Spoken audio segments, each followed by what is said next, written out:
The guy on the right, his name is Gordon Johnson. He's been shorting Tesla for over 5 years. And during that time, Tesla has gone up 5x. And somehow, Gordon is still trying to make the case that Tesla is a $24 stock. Gordon has basically a $24 target and a sell rating. So Gordon, hold on. Hatem Diab, what did you like about Tesla and why do you see this growing? Hey, Nicole, thank you for having me. Listen, it was a great report. They've reached $25 billion in revenue, almost at least. So they're like a $100 billion run rate. That's a very exclusive club to be on. Margins are good. I expected them to be a little bit less, but they came in at 18%, so that's also very good. And really, they're growing fantastically well, almost 50% top line. So I don't know what's bad in this report. Okay, so the first thing that Gordon's going to say is about the margins. And Gordon, keep it short so we can have a nice discussion. Go ahead, Gordon, and let's hear your thoughts.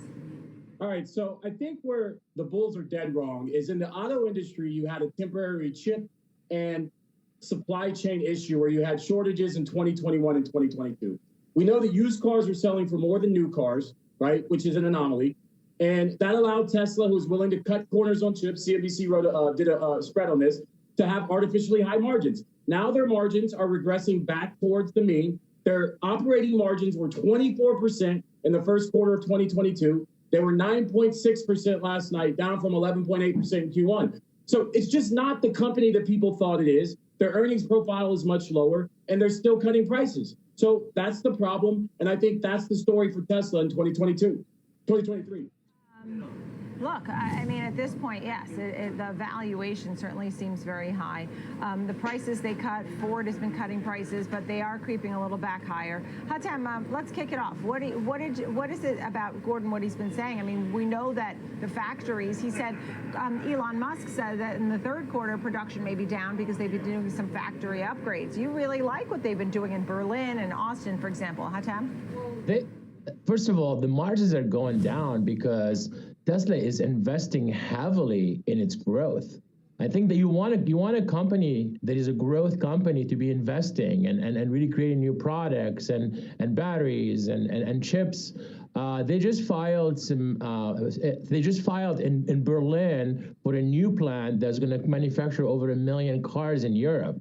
So if you think about that, currently Berlin does, I don't know, 200,000 cars. So I think the growth potential there is really tremendous. And as far as what Gordon said about the chips, Tesla is also investing, they said, I think, over $1 billion in their dojo and their chip manufacturing. So from an AI perspective, it's probably the only company that really has a true AI or solution for self-driving car that is really sustainable and that will continue for a long time. And so, Gordon, I know that you're not so trusting on the chips. You've also often said that you're not even a believer in the fact that they are making batteries. You don't believe really in the self-driving, right? Well, they're making batteries, but everything they said at Battery Day, we now know is a farce. Listen, when people at Gerber Kawasaki don't have models, they don't understand what's going on. Tesla's other income was a $370 million benefit this quarter to the bottom line. Has or doesn't have. The quarter, they would have missed numbers. If you look above the other income line, their operating income was down 3% quarter over quarter, 10% year over year. Listen, this is no longer a growth company. It's an auto company. 86% of their revenues from selling cars, 98% of their gross profit from selling cars. What auto companies have to do is cut the price to move units. 2,000 auto companies, Warren Buffett made this point, 2,000 auto companies emerged in 1905. Nearly all of them went bankrupt. Right? Why? Because it's highly intensely competitive, high capital intensity, and Tesla is being shown to be an auto company. And no matter what Gerber Kawasaki says with respect to how great they love the company, margins are collapsing. They're going to continue to collapse. And the reason why they produce more cars than they've sold now for a record 5 straight quarters in a row, and their production is going to be down in Q3 is because they have a demand problem. They're getting crushed in China, market share 30% to 11%. They're getting crushed in Europe, market share from 30% to 15%, and their market share is falling in the EU. And again, now that we don't have supply chain issues, they're suffering. Okay. let me jump in here, because the first thing is I'm going to say is, how do you know what models Gerber Kawasaki has and does not have? That is you can't assume anything like that. However, I'll let that go and say, look, when you talk about market share, Hatem, there's no question that the competition has been increasing. Do you think that they can continue to be the leader that they are? Look, there are many people who think it's overvalued, but does $24 price target and a sell rating seem ridiculous to you? Thank you for saying that, Nicole. I don't know what Gordon is talking about models. I don't think I need to showcase any kind of our models, but ultimately, what Gordon is looking at is completely wrong.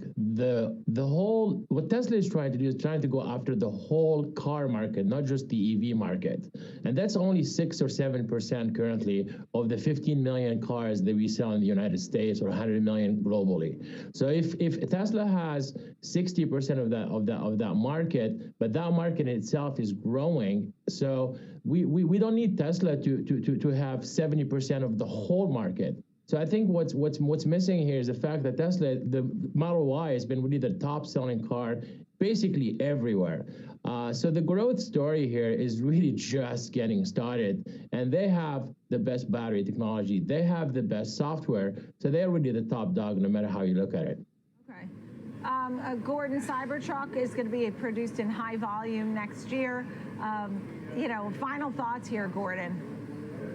So we don't know if it's going to be produced in high volume, right? It's 3 years late. They were supposed to be producing high volume this year. Now they should have to next year. But I just want to highlight something he said when he says they lead everywhere and they lead in batteries. That's just not true. They don't lead in China. That's BYD. They don't lead in Europe. That's VW. And now you have Ford and GM coming. With respect to, the final thoughts, look, Elon Musk is telling you they're going to produce less this quarter, right? That's a big problem. And he's telling you they're going to continue cutting prices, which they've done. You don't cut prices. CarGurus has Tesla's prices down 35% over the past year. The average car is down 5%. GM's down 1%. Ford is up 1%.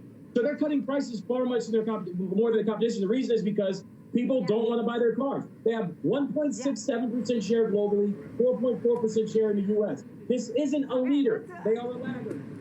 Okay, you had to tell them about the margin that you were looking at, the X-Auto margin, quickly. I mean, 18%. Come on, Gordon. What are you talking about, buddy? It's